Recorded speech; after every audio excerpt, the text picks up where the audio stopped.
காற்றில் ஒரு பட்டம். இது ஒரு காதல் கதை. காவ்யாவிடமிருந்து கணேஷ் அப்படி ஒரு ஃபோன் காலை எதிர்பார்க்கவில்லை. சார், ஃபோன், யாரோ லேடீஸ் கூப்பிட்றாங்க என்று அட்டெண்டன்ட் வாணிஸ் முனுசாமி சொன்னதும் அவன் பாய்ந்து போய் போனை எடுத்தது என்னவோ உண்மை. அவளுடன் பேசி ஒரு வாரமாகிவிட்டதே. ஹலோ ஹலோ ஹலோ என்று தன்னிச்சையாக பதறிவிட்டு யாராவது தன்னை பார்த்து விட்டார்களோ என்று சுற்றுமுற்றும் பார்த்து கொண்டான். நல்ல வேலை, யாரும் பார்த்ததாக தெரியவில்லை. டீசெண்டான தனியார் அலுவலகம், வம்பு தும்பு அதிகம் கிடையாது. கணேசும் சேல்ஸ் என்ஜினியர் என்பதால் மார்க்கெட்டிங், டூர் என்று ஏதாவது அலைந்து விட்டு 2 வாரத்துக்கு ஒரு முறை ஆபீஸ் வருவதோடு சரி. மிஸ்டர் கணேஷ், அவள் குரல் தான், அவளே தான். ஏய், இதை பாரு காவ்யா, என்ன சொன்னேன்? மிஸ்டர் கணேஷா? என்னாச்சு உனக்கு? ஒரு வாரமாக உன்னை பார்க்காம நான் தவிச்சு தண்ணியாக உருகிக்கிட்டு இருக்கேன் தெரியுமா? ஏன்டா இப்படி பண்ணுற? இதை பாருங்கள் மிஸ்டர் கணேஷ், எனக்கு டைம் கிடையாது, லஞ்சில் வந்திருக்கேன். அதுக்காக எதுக்கு இப்போ மிஸ்டர் எல்லாம்?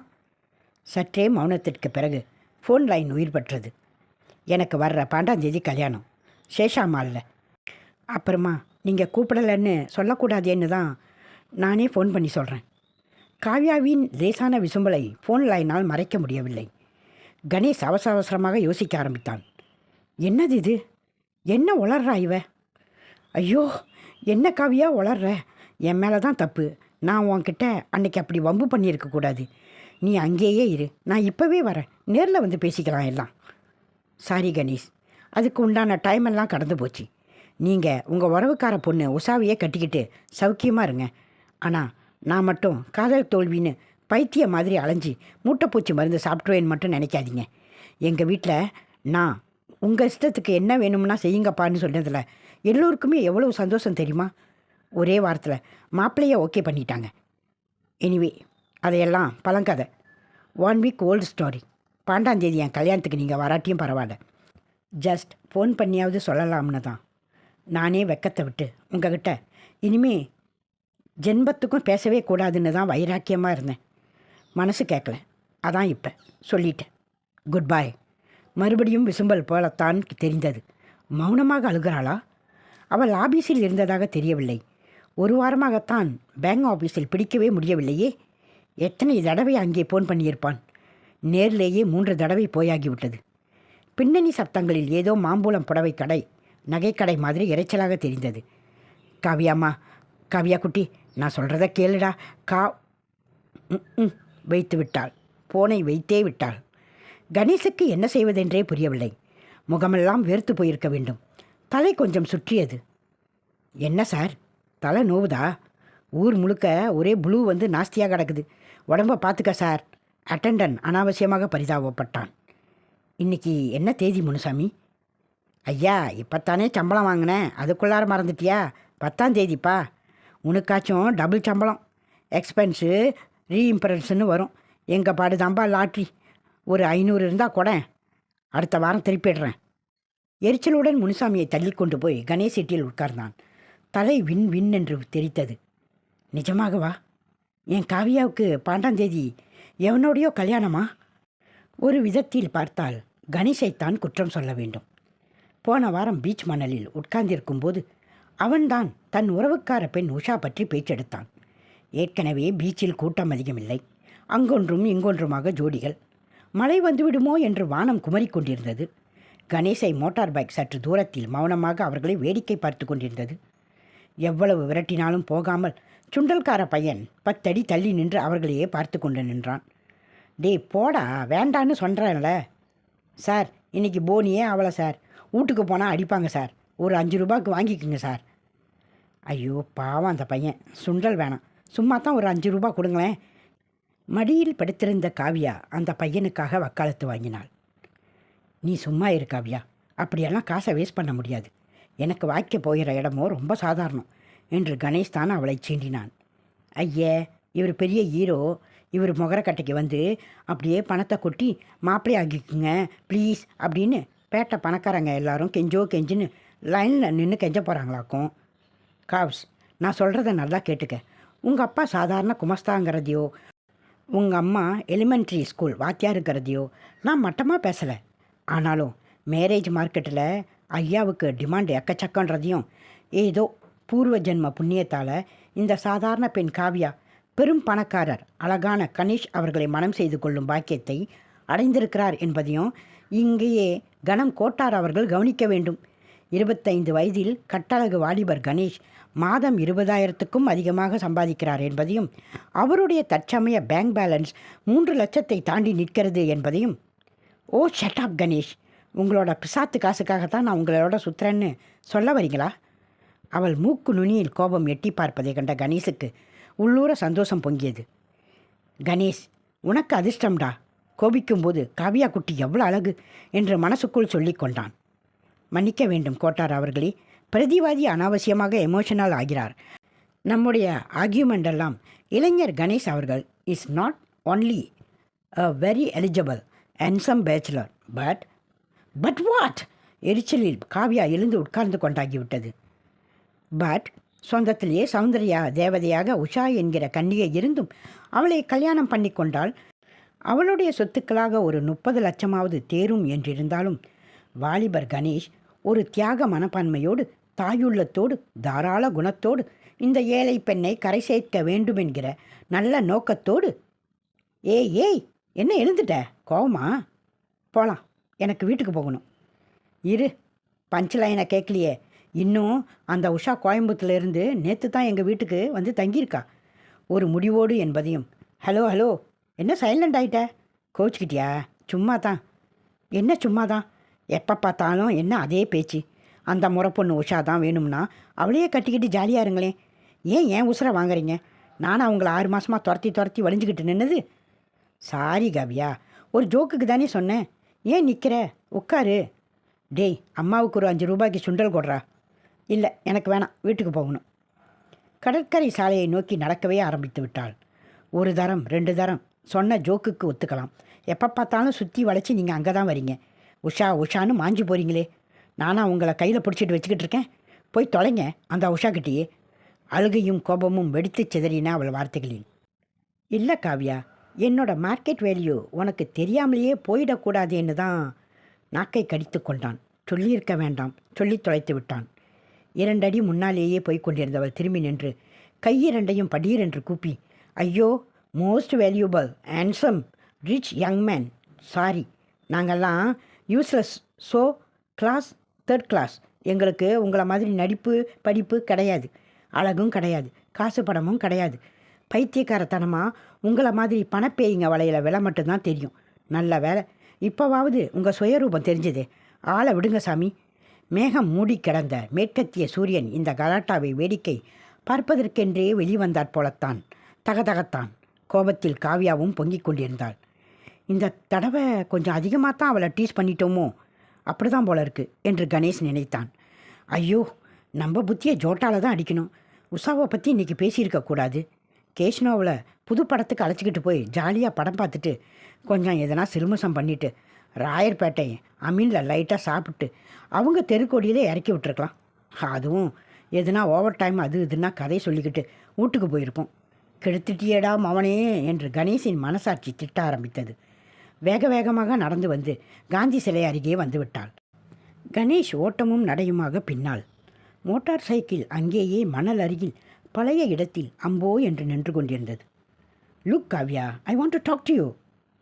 We have talked enough Ganesh, maybe it is time for me to think.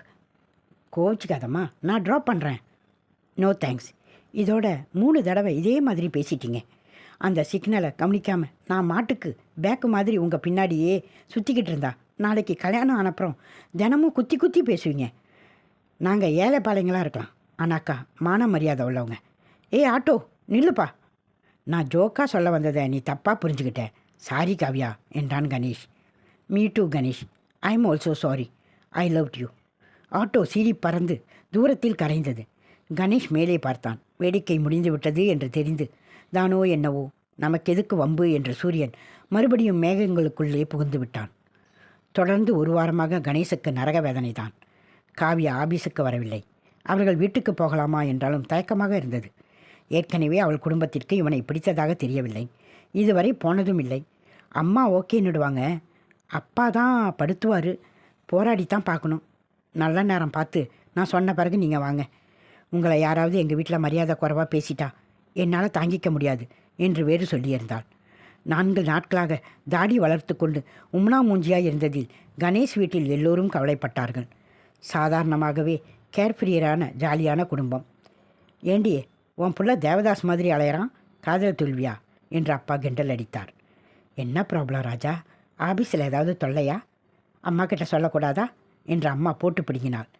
Ganesh வீட்டில் ஒரே பிள்ளை, செல்ல பிள்ளை என்பதால் அவன் காதலுக்கு அவர்கள் பச்சை கொடி காட்டி 1 மாதம் ஆகிவிட்டது. காவியாவிடம் சர்ப்ரைஸாக சொல்ல வேண்டும் என்று தான் காத்திருந்தான். காவியாவின் போட்டோவை காட்டியதுமே அம்மாவுக்கு சந்தோஷம் பிடிபடவில்லை.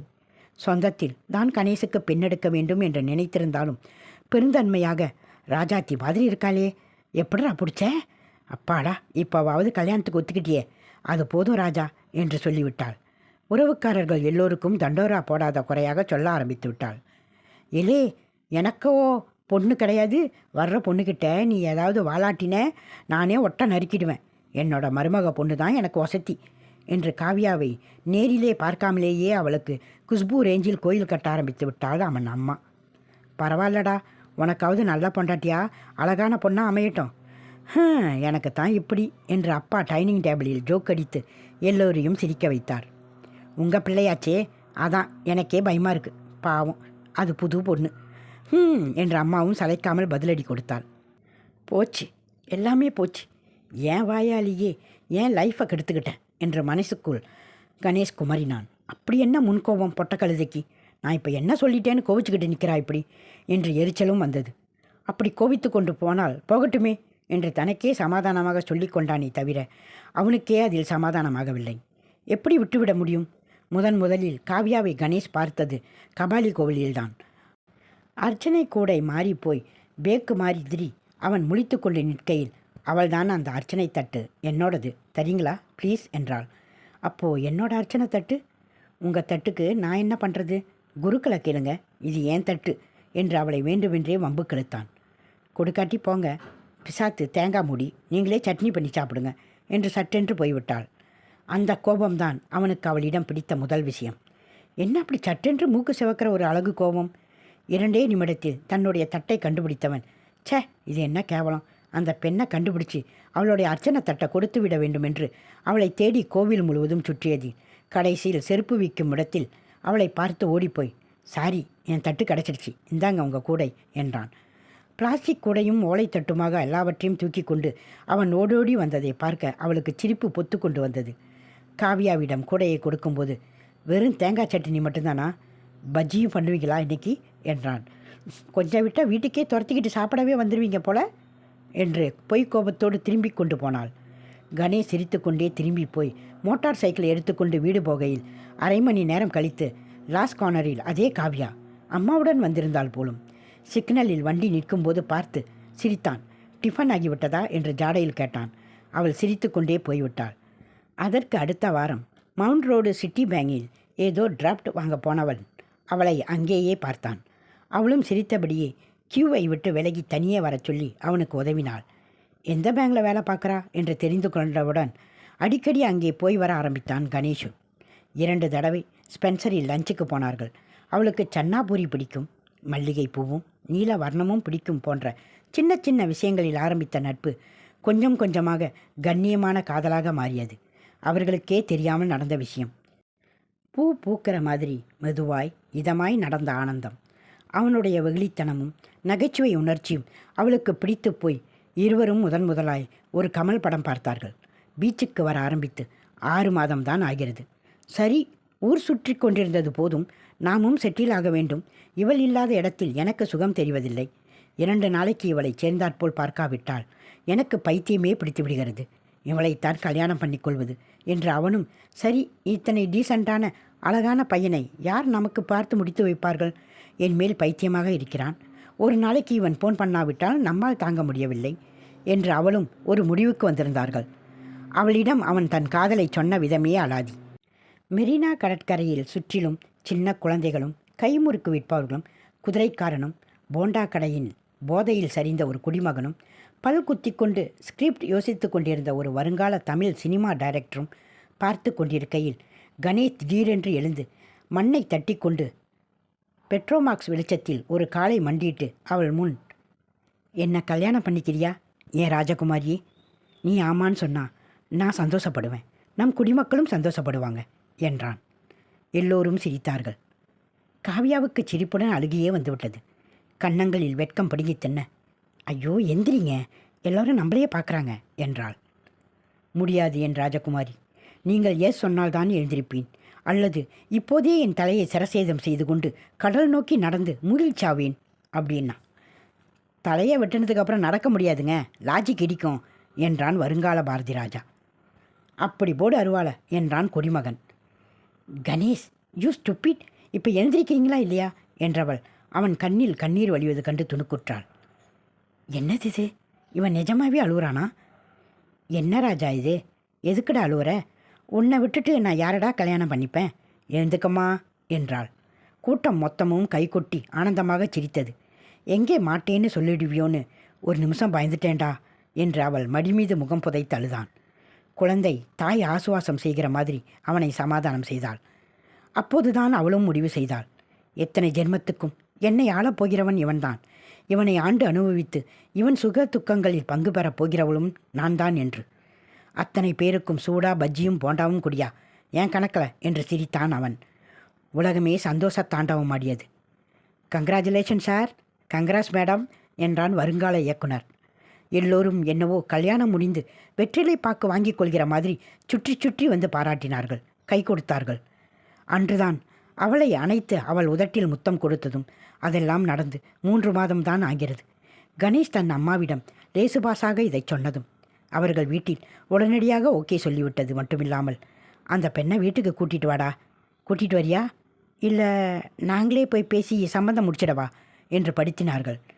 ஒரு 3 மாதம் பொறுத்துக்கம்மா, நானே கூட்டிகிட்டு வரேன் என்று பர்மிஷன் வாங்கியிருந்தான்.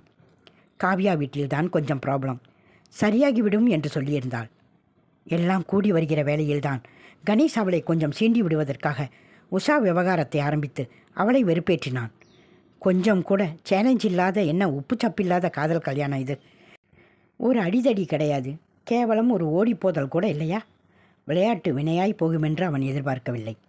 கிணற்று மீனை ஆறா கொண்டு போய்விடும்? மீனை கொஞ்சம் கொஞ்சலாமா? தங்க மீனை கொஞ்சமாக தரையில் கொண்டு வந்து விளையாடிவிட்டு திரும்பவும் தண்ணீரில் போட்டுவிட நினைத்தானோ? இப்போது அவளை எப்படி பார்ப்பது? நேரில் பார்த்தால் சரி செய்து விடலாம். எப்படியாவது கெஞ்சி கூத்தாடி இனிமேல் அந்த உஷா பேச்சை எடுக்கவே மாட்டேன் என்று சத்தியம் செய்து, அதெல்லாம் அப்புறம், முதலில் அவளை நேரில் பார்த்தாக வேண்டும். கடவுளே, இது என்ன சோதனை? திருப்பதிக்கு வந்து மொட்டை போட்டுக்கொள்வதாக வேண்டிக் கொள்ளலாமா? அம்மா அப்பாவிடம் எதுவும் சொல்ல முடியாது. பத்திரிகை டிசைன் ரேஞ்சுக்கு ஏற்கனவே பேசிக்கொள்ள ஆரம்பித்து விட்டார்கள். காவியாவை சீக்கிரம் பார்க்க வேண்டும் என்கிற பிடுங்கல் வேறு தாங்க முடியவில்லை. இப்பொழுது எல்லாமே போயிற்றா? ஐயோ கடவுளே! தில்லை நகர் பனகல் பார்க்கில் கணேஷின் மோட்டார் சைக்கிள் சடன் பிரேக்கில் குலுங்கி நின்றது. கீழே விழ பார்த்த கணேஷ் சமாளித்து கொண்டான். லாரிக்காரன் கெட்ட வார்த்தையில் திட்டினான். Oh my God! சிக்கனால சரியாக பார்க்காம சிவப்பில் ரோட்டில் அத்தனை பேரும் தன்னையே பார்ப்பது போல் உணர்ந்தான். கிட்ட வந்த கான்ஸ்டபிள், என்னையா வண்டி ஓட்டுற, இந்நேரம் போய் சேர்ந்துருப்ப என்றான். சாரி சார், பார்த்து ஓட்டியா, லாரியில் நீ மாட்டினா ஏன் உசரத்தான் வாங்குவாங்க, கோர்ட்டு கேஸுன்னு. பனகல் பார்க்கிலிருந்து தான் பொன் செய்தாள் என்பது என்ன நிச்சயம்? எப்படி அவளை எதுவும் கேட்காமல் விட்டுவிட்டேன்? அடிமன ஆழத்தில் எனக்கு நிஜமாகவே ச்சே, எப்படி அது? கணேஷ் அவசரமாக வண்டியை பார்க் பண்ணிவிட்டு கடை கடையாக ஏறி இறங்க ஆரம்பித்தான். அப்பப்பா, என்ன கூட்டம்! யார் சொன்னார்கள் இந்தியா ஒரு ஏழை நாடு என்று? புடவைக்கடை, நகைக்கடை, பாத்திரக்கடை, ஏன் நடைபாதை கடைகளில் கூட கூட்டம் ஒளிந்து ஓடியது. வாங்க சார் வாங்க, பேண்டா ஷர்ட்டா சார், செகண்ட் ஃப்ளோர். ஆமாம், இல்லை, புடவை, ஐ மீன் ஒரு மேரேஜுக்கு என்று அசடு வழிந்து கொண்டு இதுவரையில் 7 கடை ஏறி இறங்கியாகிவிட்டது. காவியாவை எங்குமே காணோம். மறுபடியும் வேண்டுமானால் அவள் ஆஃபீஸ் பக்கம் போய் பார்க்கலாமா? அதுவும் பிரயோஜனமில்லை. அவள் பேங்க் வேலைக்கு போய்த்தான் 1 வாரம் ஆகிறதே. உடம்பு சரியில்லையா? வேலையை விட்டு விட்டாளா? அப்படியெல்லாம் அவசரப்பட்டு வேலையை விட்டிருக்க மாட்டாள். அவள் ஆபீஸில் யாராவது கெஞ்சி அவள் காலிலாவது விழுந்து, ஆபீஸ் வேலை செய்பவர்களின் வீட்டு அட்ரஸ் கொடுக்க மாட்டார்களே. அவள் வீட்டிலும் போன் கிடையாது. கணேஷுக்கு வேறு வழி எதுவுமே தெரியவில்லை. அந்த பேங்கில் காவியா வழக்கமாக உட்காரும் கவுண்டரில் யாரோ ஒரு புது பெண் உட்கார்ந்திருந்தது. கியூவில் நிற்கும்போது கணேஷ் 1000 யோசனைகளில் இருந்தான். எஸ்கியூஸ் மீ மேடம், ஒரு சின்ன பர்சனல் மேட்டர். அந்த பெண் சலனமில்லாமல் எஸ் என்றாள். வந்து இந்த சீட்டில் வழக்கமாக நீங்கள், ஐ மீன், நான் சாரி. அவன் டென்ஷன் அவளுக்கு சிரிப்பாக இருந்திருக்க வேண்டும்.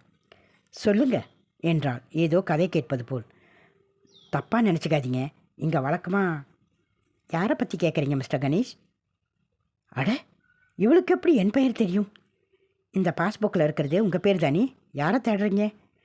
தெய்வமே, மத்தியான வெயிலில் பேயாலே அலைந்து அளவைத்து விட்டாய். இப்போதாவது கண் திறப்பாயா? அவசர அவசரமாய் அவன் சொன்னதை அந்த பெண் தன் சிரிப்பை மறைத்தபடி கேட்டாள். வீட்டு ஃபோன் நம்பர், அட்ரஸ் எல்லாம் கொடுக்க முடியாது. வேணும்னா மேனேஜர்கிட்ட கேட்டு பாருங்க. கணேசுக்கு எரிச்சலும் தலைவலியும் முட்டி வந்தன. முடியாது, தெரியாது என்று சொல்வதற்கு எதற்கு இந்த கேடத்தனமான சிரிப்பு? பரவாயில்ல, தேங்க்ஸ், எனிவே ஃபார் நத்திங். சோர்வுடன் திரும்பினான். பட் காவ்யா இப்பத்தான் ஃபோன் பண்ணினான். கணேஷ் சரால் என்று திரும்பினான். எங்கே இருந்து? வீட்டில் இருந்து பண்ணினாங்களா? அவங்க வீட்டில் ஃபோன் கிடையாதே. ப்ளீஸ். இன்னும் கொஞ்ச நேரத்தில் அழுது விடுவான் போலும் என்று அந்த பெண் எண்ணியிருக்க வேண்டும். பேங்கிலும் கூட்டம் குறைந்திருந்தது. தெருக்கோடி நாடாரை கடையிலிருந்து ஃபோன் பண்ணினான். பிபி நம்பர். கொஞ்சம் இருங்க. கவுண்டரின் பின் கதவை திறந்து கொண்டு ஆபீஸுக்கு உள்ளே போய், கடவுளே கடவுளே, கண்டிப்பாக மொட்டை பிரார்த்தனையை நிறைவேற்றேன். இந்தாங்க, நான் கொடுத்ததா யார்கிட்டையும் சொல்லிடாதீங்க.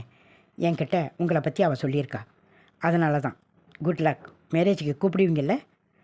அடி பாவி, எல்லாம் தெரிந்து கொண்டு தான் இவ்வளவும் நாடகம் ஆடினாளா?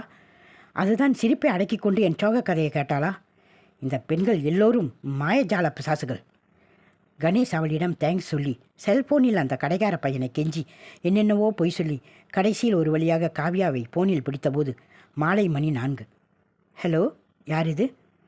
தெய்வமே, இவள் குரலை கேட்டாலே ஏன் என் நெஞ்சு வெடிக்கிறது, மூச்சு அடைத்துக் கொள்கிறது, செத்துப்போய் விடுவேனோ? Hello, ஊஸ் these? காவியம்மா, நான் தான்டா கணேஷ். என்ன அப்படி என்கிட்ட கோபமாக பேசி போன வச்சுட்ட? உன்னை தேடி ஊரா எல்லாம் பைத்தியம் மாதிரி அணைச்சிக்கிட்டு இருந்தேன். மறுமுனையில் மௌனம். காவ்யா, ஏதேன்னு பேசுப்பா. நேரில் பார்த்து செருப்பால் வேணாலும் அடி. ஆனாக்கா இப்படி பேசாமல் என்னை சித்திரவதை பண்ணாதம்மா. யாரை சித்திரவதை பண்ணுறாங்களாம்? பக்கத்தில் உஷா இருக்காளா? ஐயோ பைத்தியமே, அவளை பற்றி இப்போ எதுக்கு? நீ நேரில் வா, உன்கிட்ட நான் மன்னிப்பு கேட்கணும். நான் தான் சொன்னேனே எனக்கு மாப்பிள்ளை பார்க்க ஆரம்பிச்சிட்டாங்கன்னு. இப்பொழுது கணேஷ் மௌனமானான். என்ன, நான் சொல்கிறது காதில் விழுதா? ரொம்ப நேரம் பிபி ஃபோனில் பேசிக்கிட்டு இருக்க முடியாது. Kavya, please, at least bar hold time ஷேக். இன்றைக்கி ஈவினிங் பீச்சுக்கு வரியா? உங்கள்கிட்ட நிறைய பேசணும், ப்ளீஸ். மௌனத்தை சம்மதமாக எடுத்துக்கொண்டான். காந்தி சிலை, 6 மணி. I can only stay 10 minutes என்றாள். கணேஷ் வீட்டுக்கு வந்து அவசர அவசரமாக குளித்து ஷேவ் செய்து உடை மாற்றிக்கொண்டு கிளம்புகையில் அம்மா கேட்டாள், எங்கடா அவசர அவசரமா? பீச்சுக்குமா, கொஞ்ச நேரத்தில் வந்துடுவேன். கணேஷ், அந்த பொண்ணு உஷாவையை கூட்டிக்கிட்டு போயேன். ஊர்லேருந்து வந்ததுலேருந்து வீட்லேயே தான் அடைஞ்சிட்டு கிடக்கு. போர் அடிச்சிருக்கோம்ல. ஐயோ உஷாவா? இன்றைக்கி உஷாவோட பீச்செல்லாம் வேணாம்மா இன்னைக்கு. டேய், என்னடா பெரிய இது பண்ணிக்கிற? அவள் மாட்டுக்கு பைக்கில் பின்னாடி உக்காந்துட்டு வரப்போகிறா. காசா பணமா? கூட்டிக்கிட்டு தான் போயேன்டா. கணேஷ் தன்னையும் பீச்சுக்கு அழைத்து கொண்டு போவானா மாட்டானா என்கிற பயமும் ஆர்வமும் உஷாவின் முகத்தில் மாறி மாறி விடுங்க. அத்தை, கணேஷ் அத்தானுக்கு பிடிக்கலைன்னா ஏன் சிரமப்படுத்துறீங்க? உன்னை அவனுக்கு பிடிக்காம என்னடி ராஜாத்தி? எல்லாம் அழைச்சிக்கிட்டு போவான். டேய், எவ்வளவு நேரம் தான் அவள் வீட்லேயே டிவி பார்த்துக்கிட்டு கிடப்பா? அழைச்சிக்கிட்டு போடா. இந்த அம்மாவுக்கு சில சமயங்களில் இங்கிதம் என்பதே சுத்தமாக தெரியாது. அதுவும் இன்றைக்குத்தானா எல்லோரும் சேர்ந்து இப்படி படுத்த வேண்டும்? உஷா தோலை பிடித்து அணைத்தபடி வர உள்ளூர பயத்துடன் கணேஷ் பீச் நோக்கி பயணித்தான். வருவது வரட்டும், இன்று எல்லாவற்றுக்குமே ஒரு முடிவு கட்டிவிடலாம். 5:30 மணிக்கே உஷாவும் கணேஷும் காந்தி சிலை அருகே வந்துவிட்டார்கள். உருரென்று உமனா மூஞ்சியாய் எதுவும் பேசாமல் உட்கார்ந்திருந்தவனிடம் தானும் பேச பிடிக்காமல் உஷா தனியாக வாக்கிங் போயாயிற்று. சுற்றி வர இருந்த அத்தனை புள்ளையும் பிடுங்கி போட்டாயிற்று. எத்தனை தடவைதான் கடற்கரை சாலையை வெற்றித்து பார்ப்பது? என்னது இது, இன்னும் காவியாவை காணுமே. மணி 6:30 போகுது. சுண்டல்கார பையன் இன்று கையில் காத்தாடியுடன் வந்து நின்றான். சார், ஒரு பட்டம் வாங்கிக்கோங்க சார். டேய், போய் தொலையண்டா. சார் ப்ளீஸ் சார், சுண்டல் சரியாக போகலன்னு காத்தாடி எடுத்திருக்கேன் சார். போனியே அவளை சார், வீட்டில் போனால் அடிப்பாங்க சார். ஐயோ, ஏண்டா என் உயிர் எடுக்கிற? நானே வெறுப்பில் இருக்கேன், போடா. கணேஷ் சீறினான். அந்த பையன் பயந்து பின்வாங்கினான். 10 அடி தள்ளி போய் நின்று கொண்டு, வேண்டாம்னா விடு சார். வான் காதல் தோல்விக்கு ஏன் என் மேலே உளுந்து பிடுங்குற? டேய், என்னடா சொன்ன? ஏற்கனவே காவியாவை காணாமல் வெறுப்பில் இருந்த கணேஷ் கோபத்தில் எழுந்திருக்க முற்பட்டான். அந்த பையனுக்கு பயம் இன்னும் அதிகமானது. ஏன் சார் என்ன கட்டிப்பிடிச்சி கூவுற? சரியான அல்சேஷன்ப்பா. அதான் உங்கால் அங்கே குந்திக்கின்னு தனியாக அழுதுகிட்டு இருக்குதே. கணேஷ் ஒரே பாய்ச்சலில் அந்த பையனின் சட்டையை பிடித்தான். டேய் டேய், என்னடா சொன்ன? அடிக்க மாட்டேன்டா. என்னவோ எங்காலு நீ. யாரடா சொன்ன? அதோ பாரு சார், அந்த அம்மா தானே உங்காலு. அன்றைக்கி கூட நீ காலை மண்டி போட்டுக்குன்னு என்னைய கல்யாணம் பண்ணிக்கன்னு அந்த அம்மா கிட்ட கெஞ்சினியே. எனக்கு கூட பஜ்ஜி வாங்கி கொடுத்தியே சார். ஆமாம், அவளே தான், காவியவே தான். எதுக்காக தள்ளி போய் உட்காந்து அழுதுகிட்டு இருக்கா? கணேஷின் பின்னாடியே அந்த சின்ன பையனும் ஓடினான். ஏம்மா காவியா, இப்படி தள்ளி போய் உட்காந்துருக்க? நான் உனக்காக. எனக்கு அங்கே வர பிடிக்கல கணேஷ். அந்த இடத்துல எனக்கு பழைய ஞாபகங்கள் அதிகம். அதான் இப்படி தள்ளி வந்து உட்காந்துருக்கேன். அதுவும் இங்கேருந்து பார்த்தப்ப நீங்கள் யாரோ பொண்ணோட சேர்ந்து வந்திருக்கிறது மாதிரி தெரிஞ்சுது. எனக்கு அங்கே வர பிடிக்கல. உஷாவை சரியாக பார்க்கலையா காவியா நீ? உஷாவை பற்றி நல்லா தெரிஞ்சுக்கிறதும் நல்லது தான். மறுபடியும் மறுபடியும் அந்த உஷா புராணமா? அதுக்கு தான் என்னை இங்கே வர சொன்னீங்களா? எவ்வளவு அழகு பாரு, எவ்வளவு பணம் பாருன்னு பீச்சிக்கிறதுக்கு தான் என்னையும் வர சொன்னீங்களா?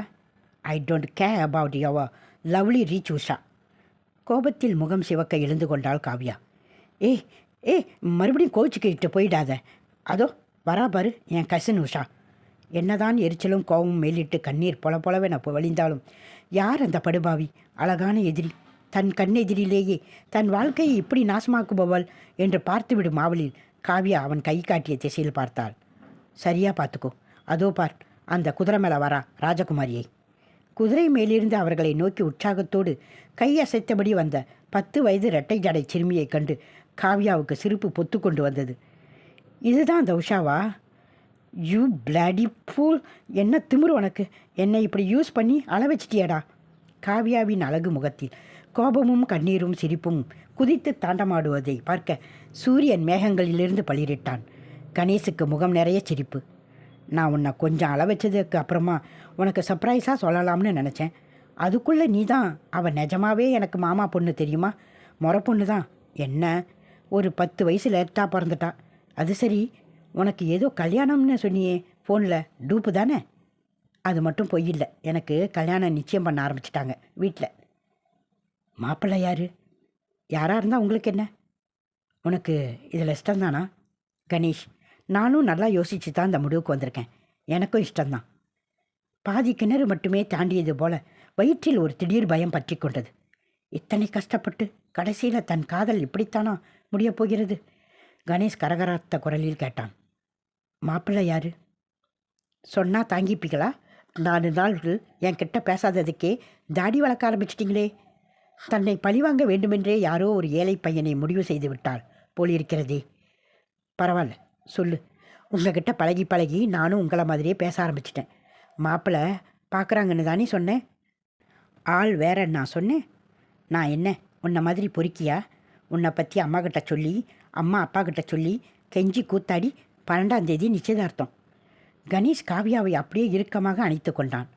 ஐயோ கணேஷ் மாமா, இதுதான் உன் லவ்ஸா? ஆய் ஆண்டி, உங்கள் ஃபோட்டோவை விட நீங்கள் நேரில் அழகாக இருக்கீங்க. எப்படி இந்த கணேஷ் மாமாவை கட்டிக்க சம்மதிச்சிங்க என்றது உஷா. சார் சார், இப்போ தான் எல்லாம் சரியாயிடுச்சே சார். 2 பட்டமாவது வாங்கிக்கோங்க சார். போனியே ஆவலை சார். வீட்டில் அடிப்பாங்க சார் என்றான் சுண்டல் பட்டம் விற்கிற பையன். டேய், அத்தனை பட்டத்துலேயும் காவியா காவியான்னு என் பொண்டாட்டி பேரை எழுதி கொடுடா. எல்லாத்தையும் மொத்தமாக எடுத்துக்கிறேன் என்றான் கணேஷ் சந்தோஷத்தோடு.